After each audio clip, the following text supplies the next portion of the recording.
Hi, welcome back to the Truth Doctor Show. If you haven't been here before, my name is Dr. Courtney Tracy. I'm known as the Truth Doctor. I'm a licensed clinical social worker and doctor of clinical psychology who's licensed in California and has specialized in co-occurring disorders, meaning substance use disorders combined with mental health disorders for over the last 10 years. And on this show, I talk about the world through a mental health lens using pop culture and the media as my medium. I'm really excited to dive into this new HBO series, The Last of Us. Throughout this show, I anticipate that we're going to be talking about disorders and how they present, such as prolonged grief disorder, acute stress disorder, post-traumatic stress disorder, and so on. Without further ado, let's get into it. Viruses can make us ill, but fungi can alter our very mind. Oh. Dr. Schoenheiser, you're in distress. Fungal infection of this kind is real, but not in humans. So if that happens... We lose. We lose.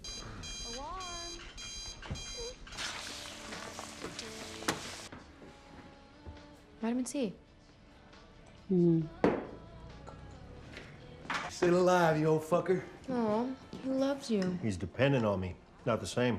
I think it's the same. There are already a lot of signs here being shown in regards to parentification. Parentification is when a child takes on the role of either being their own parent or parenting their parent because of the circumstances that they find themselves in. When she says that love and being dependent on somebody mean the same thing, it makes sense that she would think that as a child because she depends on her parent. However, I think that she also may see this the other way around and that her father is in a way dependent on her, as we can see, to a degree. And so dependency, love, and being a parent or being parented seem to be something that's really mixed together into one bucket in this first character. Being a parentified child doesn't always have to be a negative thing. Yes, she's parentified. We see that time and time again. Regardless of that, what we see here is a father and daughter relationship that is unconventional to a degree, and it actually working very well, perceivedly, for the both of them. 20. That's it? Okay, 30. 20's good. It's a spring. I'll do it right now. Hey, is everything okay? Like, on the news? Like what, hun? Well, no, there was just a lot of police and stuff on the road today. Well, that's true every day, isn't it? She's starting to get infected. Okay, this is creepy. This is super creepy. It was only $20, which I stole from you. I could have stolen 60, but I put the change back because I'm an honest thief. Besides, it's the thought that counts. And you were never going to do it for yourself, so...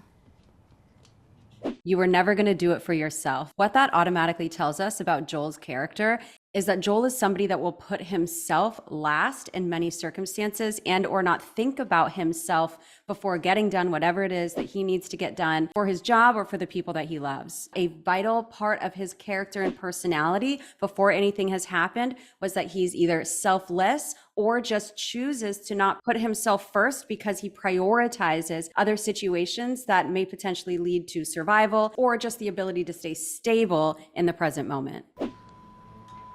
Indoors. Law enforcement and emergency services are in the area and will be in contact with further instructions.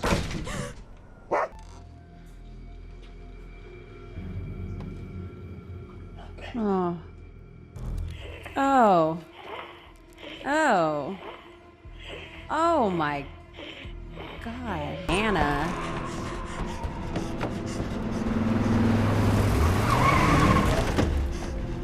Get in the truck! Daddy, We don't know. They're saying it's a virus, some kind of parasite. is it from terrorists? We don't know. Are we sick? Let's talk about what Sarah's doing in this moment. We have a relationship in our brain between our amygdala, which is essentially the fear location of our brain, and the frontal part of our brain that engages in logic, rationality, and problem solving. When Sarah's asking those questions, what she's trying to do, or what her brain is trying to do, is reduce the amount of fear that she's actually experiencing. She's trying to be provided validation that the level of fear that she has is unnecessary. The problem is Joel and Tommy don't have any information that's going to allow her to actually reduce the level of fear that she's experiencing. These questions can often be unconscious, where we aren't thinking, what are the best questions that I can ask that will give me insight into this situation? And they more so just feel like they're coming up automatically because our brain is trying so quickly to figure out what it is that's going on and if we really need to be scared. God. It's Jimmy's place.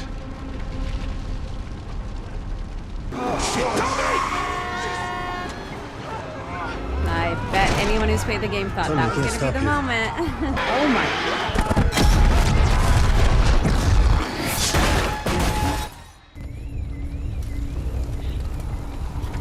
Sir, don't look. You look at me. Okay? I'm sorry, baby. I know. I know.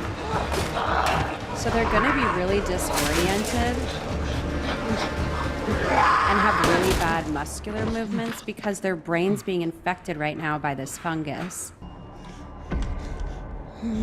Okay. We're not sick. Sir, we are not sick! Oh!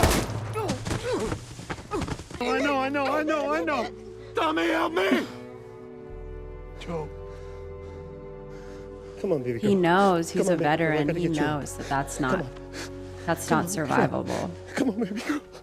When your child dies, you experience inexplicable grief and pain. There was a study that was conducted in the 80s that looked at similarities found within a self-help group called Parents of Murdered Children. And on top of just the general grief and pain that you experience when someone dies, they found 4 special related issues that are specific to the situation of a parent losing their child to murder. The first issue is that there is a deep focus on the person who willfully caused the death and they want revenge.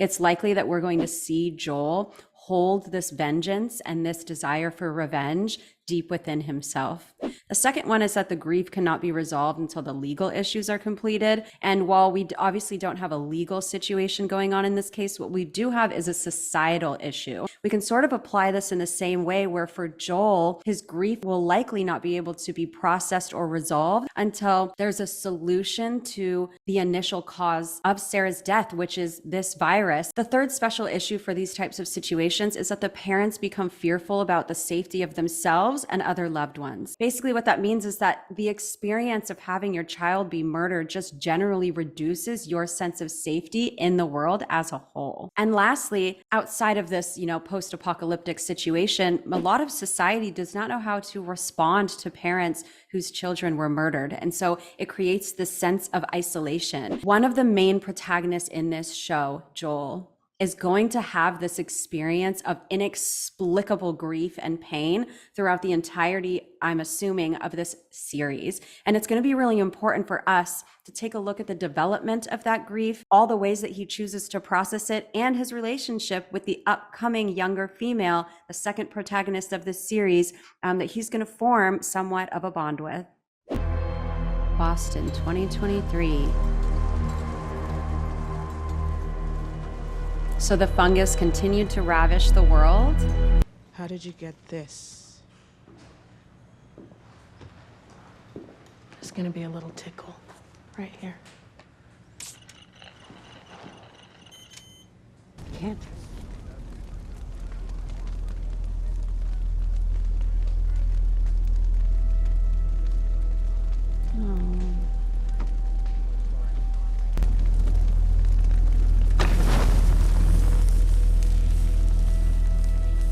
He's numb to the death of children, which makes sense. There would be no other way for him to psychologically survive than to cut off a part of his mind that cares for children in the way that he did when his daughter was alive. Oxy? Hydro. How old? 3 months. From Atlanta? I don't know where he gets them from. I just know they're real.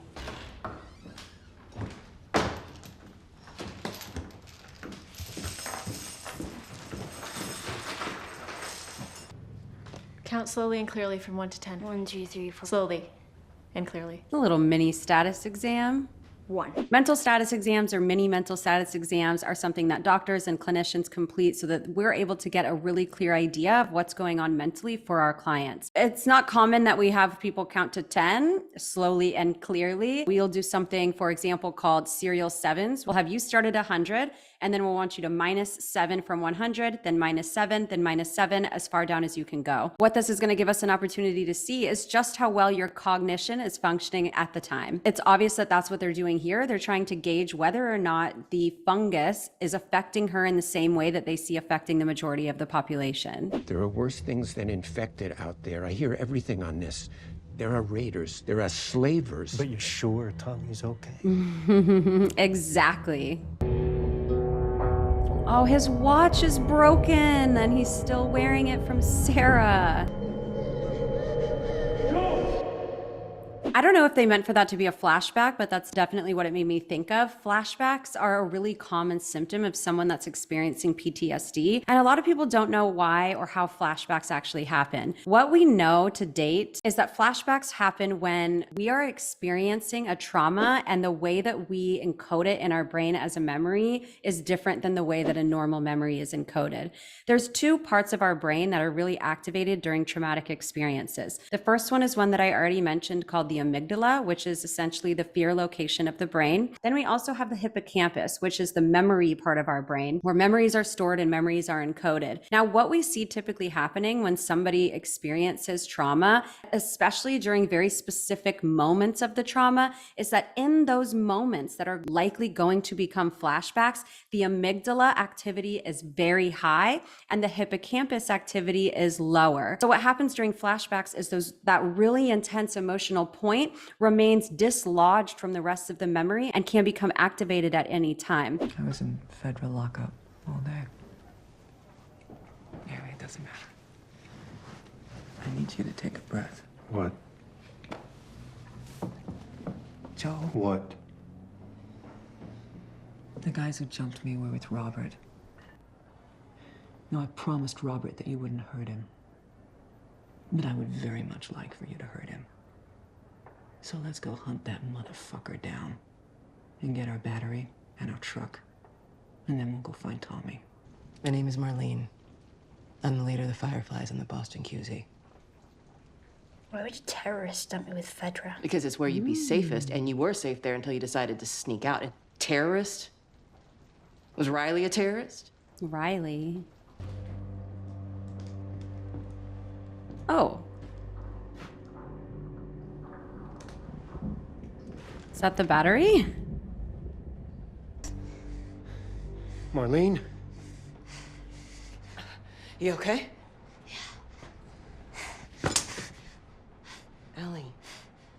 Ellie. And he obviously didn't take fuck off for an answer. Give me my knife. What do you need a car battery for? Go. Not at her.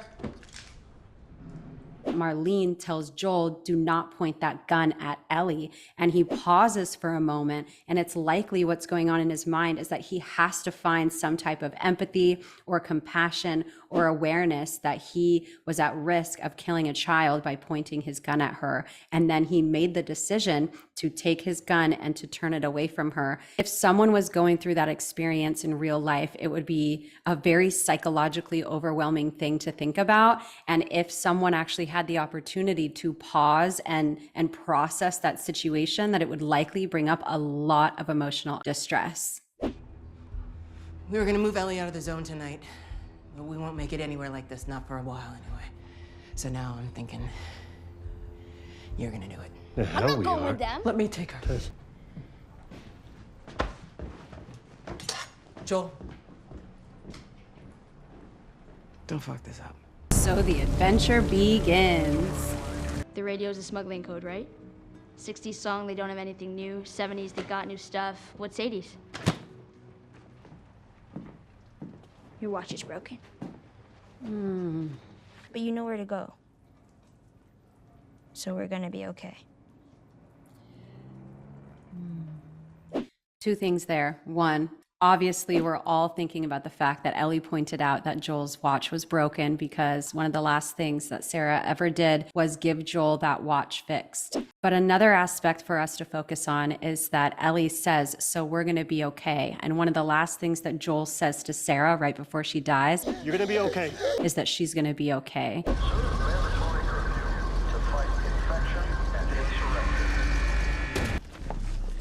Holy shit, I'm actually outside. Oh, No, they're in the same situation as they were before. He's in the same situation he was in before.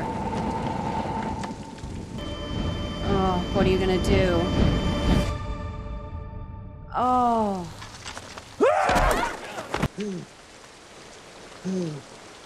Okay.